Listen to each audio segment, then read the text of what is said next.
All right, so the next thing we're going to do is called a whip stitch. Yeah,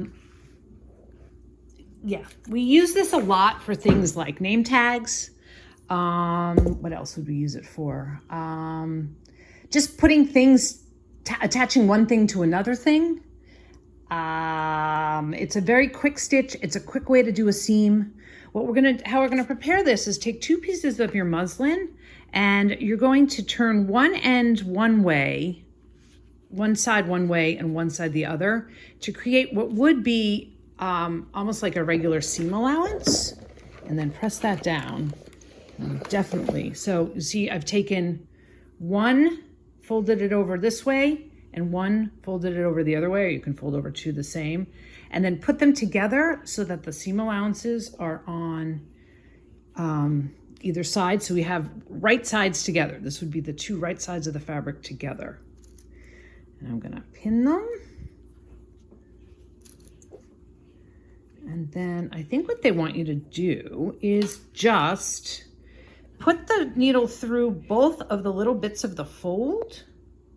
Again, make sure you have a knot, and then pull it through. And we're gonna keep stitching at a slight angle. So every time you put your needle into the fabric on one of the sides, you're gonna drop it a very little bit so that you create a slight angle.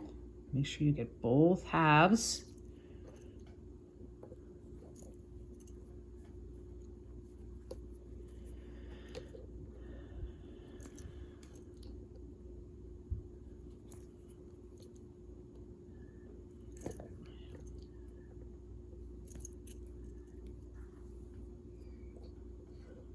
Okay, continuing on down.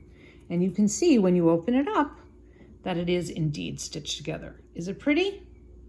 No. Is it effective? Yes. Again, we probably will see this a lot in some older garments. In fact, I definitely have. Garments put together by hand, not on a machine, or couture. So it's good to know this.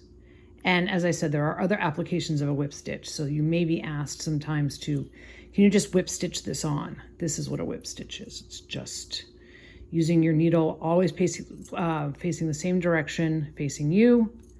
And you just go whip it down. Whip it good. Okay.